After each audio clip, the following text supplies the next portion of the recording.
de discuter ensemble. Bonjour très chers auditeurs, ravis de vous retrouver pour notre tout premier épisode de notre émission Sagesse de l'année 2017. Une année de commencement, de recommencement, de renaissance. On a le grand plaisir, bien évidemment, de retrouver notre cher conteur. Alors on m'a souvent dit en m'écrivant des mails, mais qui est ce conteur exceptionnel? Mais c'est Stéphane Hérault. Bonjour Stéphane. Bonjour Nathalie, bonjour à tous et à toutes. Et puis meilleurs vœux 2017. C'est une année 1 en numérologie, donc j'espère que ça sera un bon début, un bon démarrage, des beaux projets pour tout le monde, pour tous nos éditeurs, auditrices qui nous écoutent. Bon, déjà quelle joie qu'on ressent, déjà que je ressens là dans mon cœur de te retrouver en ce début d'année, de continuer à partager les enseignements que tu nous offres chaque mois à l'occasion de cette émission. On sait à quel point ce rendez-vous est devenu important pour bon nombre d'auditeurs. C'est vrai qu'il s'est installé petit à petit, mais aujourd'hui il y a beaucoup de gens qui ont besoin, j'ai envie de dire, besoin, bon je sais pas si c'est le terme, mais en tout cas qui aiment retrouver ce rendez-vous chaque mois. Donc mon cher Stéphane, merci en ce début d'année, merci d'être là et je pense que encore une fois aujourd'hui, on va pouvoir éclairer les auditeurs sur des questions. Oui. Alors c'est marrant parce que j'ai reçu un email et puis donc d'une auditrice qui apprécie nos émissions. Et elle m'a demandé si je pouvais parler de l'ego. Intéressant.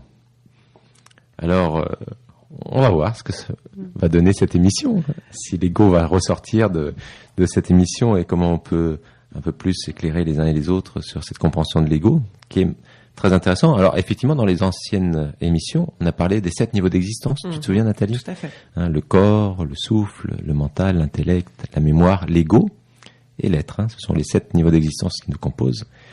Donc on va voir. On commence par notre petite histoire. Eh ben oui, comme à notre habitude. Bon. Alors c'est une histoire zen, d'un grand maître zen qui s'appelle le maître zen Hakin. Et il reçoit un samouraï. Et ce samouraï, qui a forcément dans sa vie de samouraï eu à avoir affaire à la vie et à la mort constamment, désire avoir une réponse de ce maître Hakin. Il lui demande, maître, qu'est-ce que l'enfer, qu'est-ce que le paradis? Où sont les portes? Et comment je puisse rentrer au paradis? Le maître regarde le samouraï. Alors bien sûr, le samouraï, comme un guerrier, n'attendait pas un enseignement philosophique ou très élaboré. Il voulait vraiment une réponse très claire, très nette, et je dirais même très pragmatique. Où est la porte de l'enfer, que je n'y aille pas, comme certains d'entre nous peut-être le désirent, et où sont les portes du paradis, que je puisse m'y présenter. C'était vraiment sa question. Alors le maître Zen Hakin, voyant bien le type de personnage à qui il avait affaire, utilisa un langage très direct. Il le regarde et dit, mais qui es-tu? Alors, le samouraï, je suis un samouraï, je sers notre empereur, et d'ailleurs, notre empereur me respecte énormément, donc je suis le premier des grands samouraïs. Et là, le maître Hakin le regarde, dit, quoi? Toi, un samouraï? Mais mon bon ami, tu ressembles beaucoup plus à un gueux qu'à un samouraï. L'amour-propre du samouraï étant heurté, il commence à dégainer. Et avec un sourire, le maître Hakin le regarde et dit, voici, tu viens de trouver les portes de l'enfer. L'épée, la colère, la vanité, l'ego mal placé, la vengeance. Tu viens de trouver les portes de l'enfer, mon bon ami. Entendant ça, le samouraï prit conscience que, effectivement, c'était le chemin qui menait vers l'enfer. Il décida de rengainer son sabre. Avec un autre sourire, le maître Hakin regarda le samouraï. Tu viens de trouver les portes du paradis. Et le samouraï, notre samouraï, eut sa réponse. Il comprit qu'effectivement, il n'y a pas un lieu physique où on peut rencontrer ces portes de l'enfer ou ces portes du paradis, mais c'est beaucoup plus un état intérieur, et qu'à chaque moment, on peut les ouvrir ou on peut les refermer. C'est une histoire très intéressante. Donc c'est intéressant aussi parce que c'est dans la réaction immédiate, et ça, je pense qu'on peut tout à fait l'extrapoler à nos vies quotidiennes, c'est-à-dire que quand on vient toucher quelque chose sur lequel peut-être on n'a pas travaillé, un besoin de reconnaissance intérieure, souvent ça vient toucher à des blessures, et puisqu'on va parler de l'ego aujourd'hui, finalement là il y a une surréaction parce que lui il a envie de montrer peut-être son degré de noblesse, je ne sais pas, je pense que le samouraï était sûrement une personne considérée comme noble. Exactement. Et puis tout d'un coup, quand on le traite pour ce qu'il ne sent pas être, émerge en lui une colère presque irrépressible. Donc, exactement. Est-ce que ça, on pourrait appeler ça une réaction de l'ego? Alors oui, exactement. Alors maintenant, c'est vrai, si on doit s'attacher un peu plus à la compréhension de l'ego, alors comme je viens de dire, les 7 niveaux d'existence ont leur importance. Si t'as pas de corps physique, oublie, ton âme peut pas avoir une expérience humaine et terrestre. Donc, c'est important d'avoir ce corps physique. Si tu n'avais pas le souffle, cette expérience ne pourrait pas avoir lieu, parce que c'est grâce à ce souffle qu'on est maintenu en vie. Et après, il y a les autres niveaux d'existence, le mental, l'intellect, la mémoire et l'ego. Alors, l'ego, la particularité de l'ego, c'est, on en a besoin, mais je dirais, c'est comme un serviteur. Un serviteur qui aurait reçu de la part de son maître le fait de prendre soin du château, de le servir parce que le maître devait partir un bon bout de temps, peut-être dans des pays lointains, des contrées lointaines, et le serviteur commence à prendre soin de ce château, de cette demeure, et avec le temps qui passe, le maître ne revient pas, il ne fait pas acte de sa présence, donc le serviteur, petit à petit, lui, il a l'impression que c'est le maître de cette demeure, et puis il commence à bien s'installer dans la demeure, à prendre les décisions, à faire les choix, les décisions, mais ce n'est quand même pas sa demeure. Et après quelques années, le roi revient, peut-être un petit peu plus, avec une grande barbe, et le serviteur arrive à la porte. Et il est en face de lui, cette personne, il lui dit, mais qui es-tu? Et ce maître dit, comment ça, qui es-tu? Je suis le roi, je suis le maître de ce royaume. Et là, le serviteur dit, non, c'est moi le maître. Non, souviens-toi bien, je t'ai laissé cette demeure il y a quelques années, mais je reviens prendre mon dû. Et là, petit à petit, la mémoire revient au niveau de l'ego. Donc l'ego, en fin de compte, c'est ce qui se passe lorsqu'il se crée dans les 7 premières années de notre existence. Il va se construire. Lorsque tu vois un enfant à l'âge de 1 mois, 2 mois, l'ego n'est pas construit. Oui. Lui, il est pur amour. D'ailleurs, il pense qu'il est relié au corps de sa maman. Et oui, parce que de toute façon, pour lui, la séparation, la coquille, le cocon qui a créé la séparation, et en fin de compte, c'est une définition qu'on pourrait donner de l'ego, c'est ce qui crée la séparation. C'est ce qui crée, en fin de compte, cette notion, cette compréhension, ou peut-être cette sagesse de savoir que je suis une entité à part. D'accord? Alors c'est bien, parce que si tu n'avais pas cette sens de dissociation, tu te cognerais contre les murs, tu te cognerais contre les chaises, tu vois, il y aurait aucune façon de dire, voilà, j'ai cette notion de je suis une entité séparée. Ouais. Donc l'ego est nécessaire pour évoluer parce que c'est lui qui va créer des protections notamment. Alors effectivement, à 1 mois, 2 mois, on est encore relié à la mère énergétiquement sur plein de points.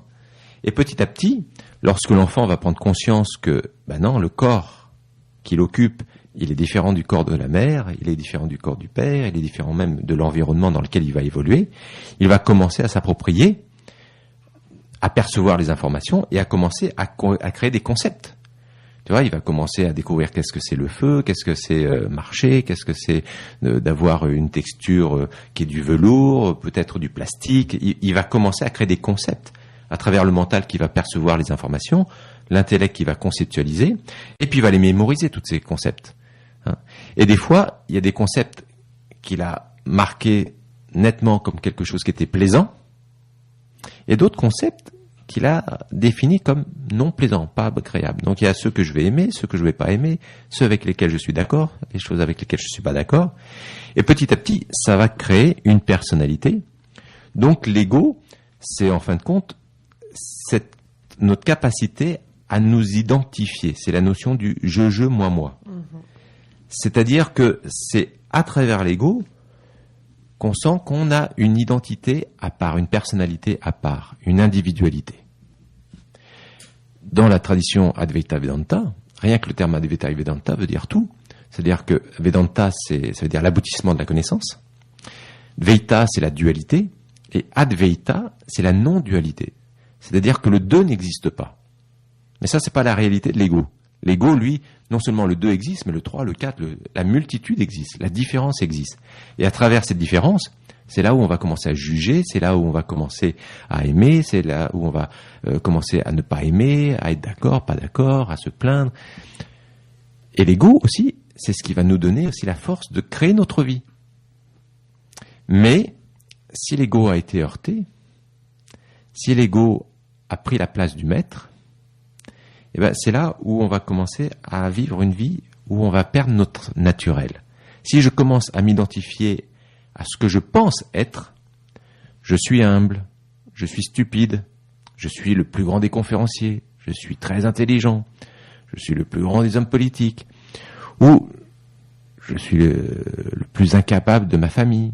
Tu vois, à chaque fois, il ne faut pas croire que l'ego, c'est simplement dans cette notion de supériorité. Non, à chaque fois que je me sens incapable, que je me sens inférieur, c'est l'ego qui crée une séparation. Et quand l'ego crée une séparation, c'est là où on va ressentir des sentiments. On va avoir des sentiments. Soit le cœur va se presser, va avoir une oppression au niveau de la région de la poitrine, soit la gorge va sentir une certaine tristesse, donc elle va se refermer, elle va être nouée. Après, c'est intéressant de voir comment les émotions ont un impact sur les différents centres énergétiques qu'on appelle les chakras. Mais ça, c'est toute une autre science et ça serait un autre domaine à aborder. Mais donc l'ego nous sépare, l'ego nous empêche. L'ego crée la séparation pour notre bien, pour vivre sur cette planète, parce que c'est nécessaire. Mais lorsqu'il prend trop le dessus, cette séparation va jouer un rôle pervers. C'est là où on va sentir qu'on va perdre notre naturel, on va plus être nous-mêmes et on va commencer à jouer un rôle. Ça nous arrive des fois dans une situation où une personne est gênée, elle va commencer à avoir un rire un peu, tu vois, ce rire un peu mécanique qui ne vient pas de sa profondeur de son âme, mais simplement pour cacher un malaise. Une personne va peut-être mettre un visage très hautain, très froid, très distant. Ça, c'est le masque qu'elle va adopter pour se protéger. Et en fin de compte, beaucoup de nos comportements, ce sont des comportements qu'on a adoptés, alors qu'on s'est créé aussi dans notre enfance, qu'on s'est créé pour justement aussi créer une certaine protection. Le fait de montrer une certaine distance, hautain, ça nous a peut-être permis d'évoluer dans un certain contexte avec un monde adulte qu'on devait appréhender, qui nous faisait peut-être peur aussi, des fois. Et où il fallait qu'on se ferait un chemin. Bien sûr, trouver une place. C'est des instincts de protection. Ce sont des instincts de protection. Donc, c'est pas négatif. L'ego n'est pas négatif. Il y a des écoles qui disent, il faut éradiquer l'ego. Éradiquer l'ego, puis vous vous trouvez à Sainte-Anne. Non, l'ego est là pour nous construire, pour nous permettre justement, il y a une différence entre Stéphane et Nathalie, dans une certaine forme, dans leur personnalité. Dans l'essence, la conscience universelle, on est un, on est unique. Bien sûr. Donc tout le but, c'est de comprendre que cet ego, c'est un petit peu comme le cocon d'une chenille.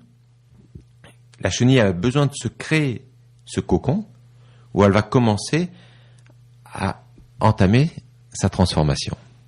Et une fois que la transformation est opérée, grâce à cette opération, le cocon se brise et donne naissance au papillon. De la même façon, notre ego est un bon outil sur cette planète pour pouvoir atteindre la réalisation, l'illumination. Donc il est positif.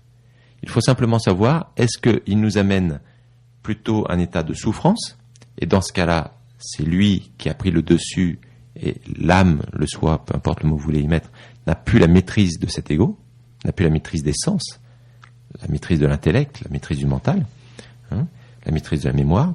Donc l'ego va un petit peu par-ci, par-là, il fait son chemin comme il peut. Mais à chaque fois que je me sens triste, c'est que l'ego a pris le dessus. À chaque fois que je me sens non respecté, l'ego a pris le dessus. À chaque fois que je me sens pas compris, l'ego a pris le dessus. Tu vois ? À chaque fois que je me sens pas naturel, l'ego a pris le dessus. Donc c'est une manifestation très facile à reconnaître. Parce qu'on va avoir des sensations physiques qui sont associées. Soit les mains deviennent moites, soit on a des joues qui deviennent très rouges, très chaudes, le front qui se resserre, la gorge qui se rétrécit. Il y a plein de significations au niveau symptômes au niveau des sensations qui peuvent définir, tiens, est-ce que mon ego a pas pris le dessus ?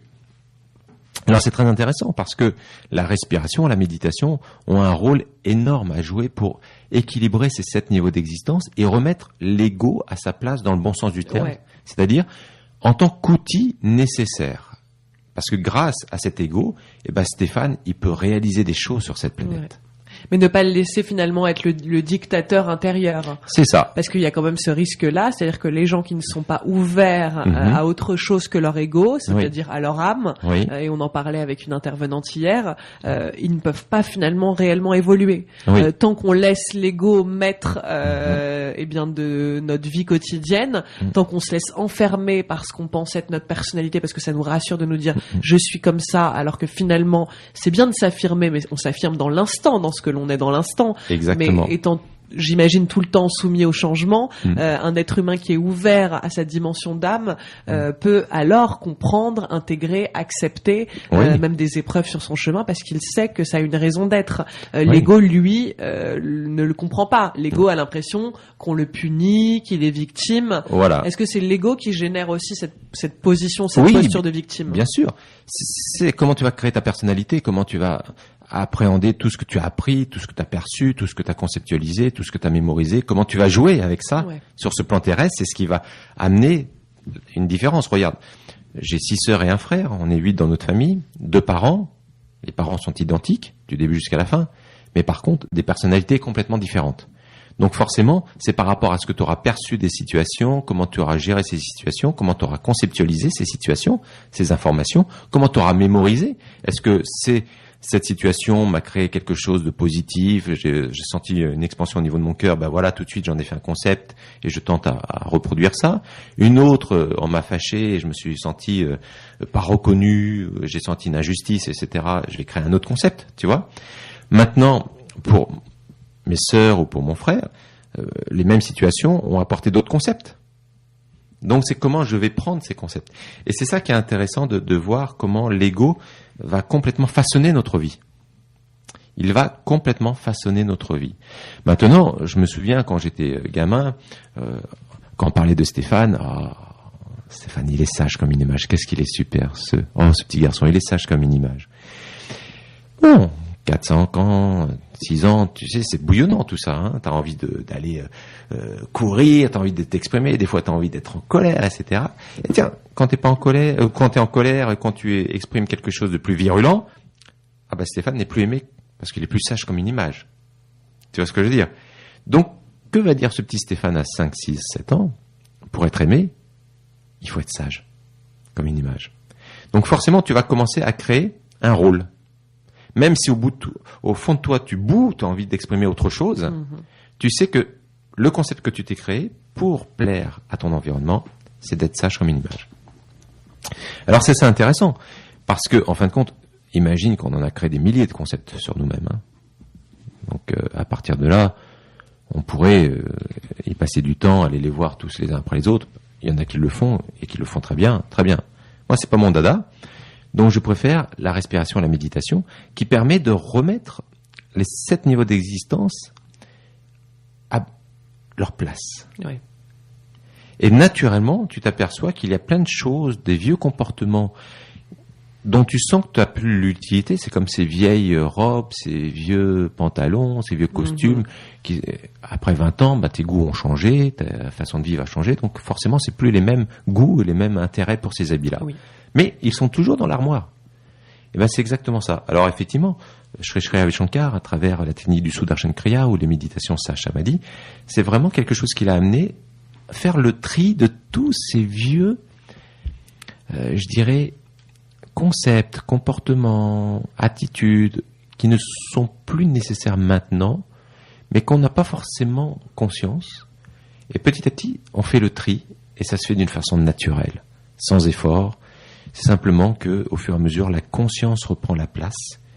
Et quand tu sais que le maître revient chez lui, il va donner des directions qui sont différentes parce qu'il sait qu'il possède complètement cette demeure. Donc il a le plein pouvoir sur cette demeure. Donc de la même façon, quand tu donnes plus d'espace à ta conscience, à ton soi, à ton Dieu intérieur, peu importe le terme que les personnes veulent utiliser, naturellement, le soi sait ce qu'il doit faire pour amener cet être humain à l'aboutissement, c'est-à-dire à la réalisation. Ce qu'on appelle en sanskrit moksha, la réalisation. Ne plus être pris dans le cercle de vie, de mort, ce qu'on appelle le samsara. Et ce désir d'atteindre cette libération, d'atteindre cette libération de l'âme, cette réalisation, s'appelle mumukshadva.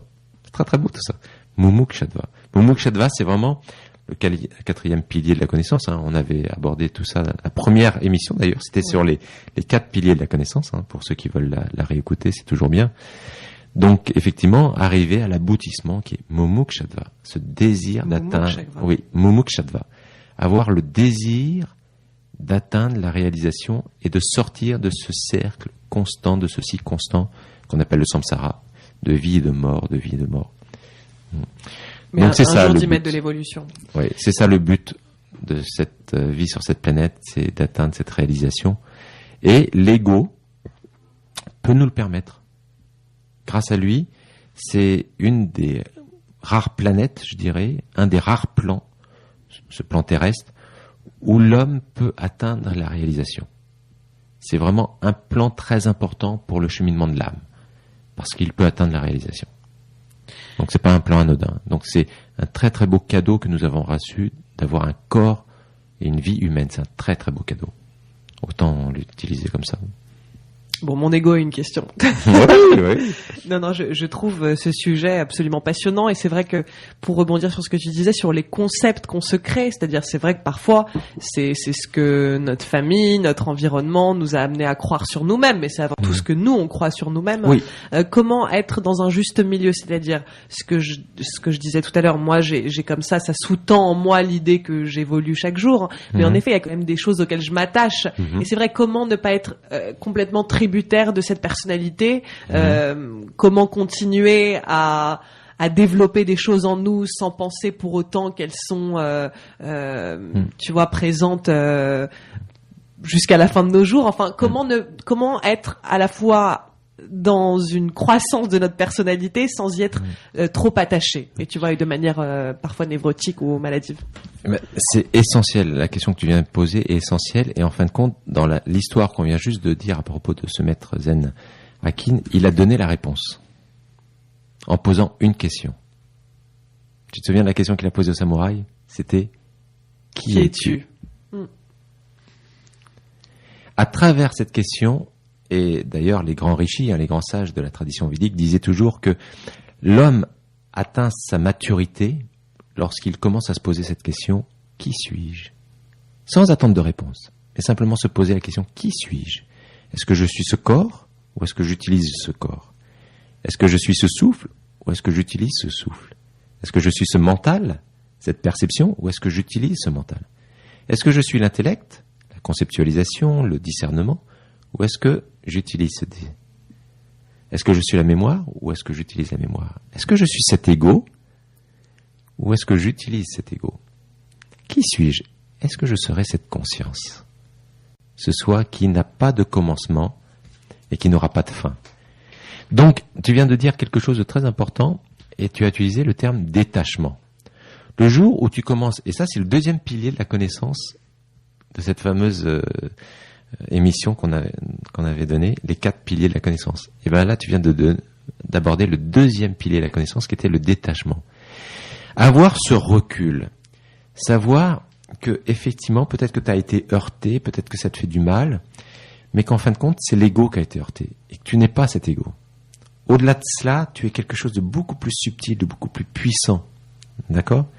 Maintenant, comment l'ego va réagir ? Est-ce que tu es capable de prendre de la hauteur et de dire, tiens, regarde comment il va réagir. Ah, il se sent blessé, il se sent manipulé, il se sent frustré. Ok, très bien, c'est une partie de toi qui se sent. Cet ego, il se sent frustré, il se sent pas aimé en fin de compte, ni plus ni moins, pas accueilli. Donc, si tu arrives à nourrir cette partie de toi, en nourrissant la partie qui se sent blessée, tu t'apercevras petit à petit que, en fin de compte, c'est pas l'environnement extérieur qui est un problème. C'est comment nous avons perçu cet environnement, comment nous avons construit à travers notre ego cet environnement, cette vie sur cette planète. Et à chaque fois, comment je peux redonner de l'attention à mon ego ? Parce qu'il a besoin de vivre. C'est une nourriture pour lui, tu vois. Donc c'est prendre vraiment conscience que je suis pas tous ces niveaux d'existence, je suis pas cet ego, mais à la fois j'en ai besoin sur cette vie. Donc tu vois, c'est comme je suis pas ma voiture, mais à la fois j'en ai besoin pour me déplacer. Donc comment je vais prendre soin de ma voiture? C'est-à-dire que c'est ça, je ne suis pas les qualités ou les défauts qu'on me confère, Non. mais en même temps, si j'en tire parti, je peux, Oui. ça peut m'aider dans ma réalisation spirituelle. Tu peux les utiliser, c'est-à-dire que des fois, il y a beaucoup d'enseignements, hein. On parlait de Lise Bourbeau, elle a beaucoup parlé aussi sur les jeux du miroir, c'est-à-dire que l'autre ne sont que des miroirs, hein. Ouais. Les autres ne sont que des miroirs pour nous faire prendre conscience de là où on doit encore apporter de l'amour à soi-même pour commencer à accepter et transformer les choses, hein. Si par exemple tu vois en quelqu'un qui est maniaque et que ça te fait vivre une émotion, c'est que en fond de toi, il y a quand même cette partie maniaque, mais que tu ne l'acceptes pas parce que tu as émis un concept, parce que pour toi c'est négatif, ou parce que tu as vu ta mère comme ça et que tu veux surtout pas devenir comme ta mère, hein, ou ton père. Ça c'est souvent le cas. C'est pour ça qu'on a des gros conflits avec nos parents, c'est qu'on veut surtout pas devenir comme nos parents, ou qu'on veut absolument devenir comme nos parents. Mais c'est pas ce qui nous est demandé. Ce qui nous est demandé, c'est de devenir comme notre âme a décidé de vivre l'incarnation qu'on a sur cette planète. Donc, ce qui est beau, c'est que tu peux résoudre beaucoup de conflits lorsque tu prends compte que ton ego, c'est un bon outil, c'est un bon niveau d'existence, mais à la fois, tu dois pas lui laisser trop de liberté dans le sens... Trop de crédit. Voilà, trop de crédit, c'est-à-dire que, voilà, tiens, il te fait souffrir, quelle est la partie qui te fait souffrir? Et donc à la question qui suis-je que tu posais, finalement, c'est même pas la question de qui suis-je en termes de description de ce qui m'habite. D'où le samouraï, il confond, il se méprend. Hein, quand le maître lui dit « Qui es-tu ?» et tout de suite, que fait le samouraï? La première chose, il s'identifie « Je suis un grand samouraï. Oui. » Tu vois? Mais c'est se relier à cette partie divine en nous, à cette partie spirituelle, à cette âme venue s'incarner, venue porter un message. Ouais. En fait, c'est ça la réponse à la question qui suis-je. Oui, alors c'est se replacer avec une grandeur et une élévation qui n'est pas celle juste d'un fonctionnement terrestre. Exactement. Mais ça, je dirais la réponse qui suis-je, elle doit être trouvée que par la personne. C'est une question qu'on se pose à soi. Et la réponse doit être attendue que de la conscience. Et Sri Ravi Shankar, j'adore comment il le dit avec plein d'humour. Il dit, si un jour quelqu'un vous dit qui vous êtes, surtout prenez vos jambes à votre cou, parce qu'il ne le sait pas plus. Hein. Et quelqu'un qui sait vraiment qui vous êtes, il ne vous le dira pas, mais il fera en sorte que vous le découvriez. Donc c'est vraiment qui suis-je, c'est une question qu'on a à se poser d'une façon intérieure, même dans un état méditatif, pour se relier à la conscience universelle. Et cette conscience va nous faire vivre l'expérience de qui on est vraiment. Et on s'apercevra au fur et à mesure que les niveaux d'existence, petit à petit, sont des outils pour vivre sur ce plan terrestre, mais des outils sont des outils. Alors en tout cas, on peut peut-être inviter les gens chez eux, puisque moi là j'ai pris ces quelques secondes pour poser la question. Ou bien n'hésitez pas à vous faire un petit temps de méditation et à poser cette question sans forcément attendre de réponse, parce que je pense que la réponse c'est dans notre cœur qu'elle viendra vibrer. Mais ça peut être une jolie fin d'émission, une conclusion, que vous puissiez chacun chez vous poser cette question qui nous élève en effet. Qui suis-je? Quelle belle émission à tes côtés, mon cher Stéphane. On démarre super bien cette année 2017, mais waouh, j'ai déjà hâte qu'on te retrouve le mois prochain. Avec grand plaisir. En attendant, on peut te retrouver via ton site internet, c'est www.stéphanero.toutattaché.com. Voilà. On peut également être accompagné dans nos temps de méditation par ce CD exceptionnel Sagesse, où tu proposes des chants bhajan. Oui. J'imagine qu'on peut le trouver toujours sur ton site, via ton site. Oui, justement, il y a le troisième chant de ce CD Sagesse qui s'appelle Shivoham, je suis cette conscience. Et méditer avec ça, c'est très très fort aussi. Alors, quelques informations. Je donnerai un stage de méditation à Marseille, de Sage Samadhi, donc le 2e week-end de février. Le 3e week-end de février, je donnerai un stage Art du Bonheur à Caen, donc en Normandie. Et puis, la tournée du Happiness Tour se consolide avec nos partenaires. On est en train de finaliser. Voilà, donc ça va venir. Sur le site, vous pouvez toujours avoir l'information. Je sais qu'il y a déjà des auditeurs, auditrices qui m'ont demandé quelles sont les dates. J'aimerais en 2017 découvrir qu'est-ce que c'est cet art du bonheur. Et pour ceux du Maroc qui m'écoutent, je serai au Maroc lundi, donc avec une grande conférence sur les chemins du bonheur. Les chemins du bonheur, jeudi soir. Voilà, et puis je donnerai un stage à Happiness, l'art du bonheur aussi. Voilà, donc une année très très très dynamique. Et puis bien sûr, pour ceux qui veulent rencontrer l'art de vivre, artdevivre.fr. C'est aussi possible en site internet. Merci Nathalie. Merci Stéphane. Et puis c'est toujours un plaisir de te rencontrer et de passer du temps ensemble. Namasté. Namasté. À bientôt.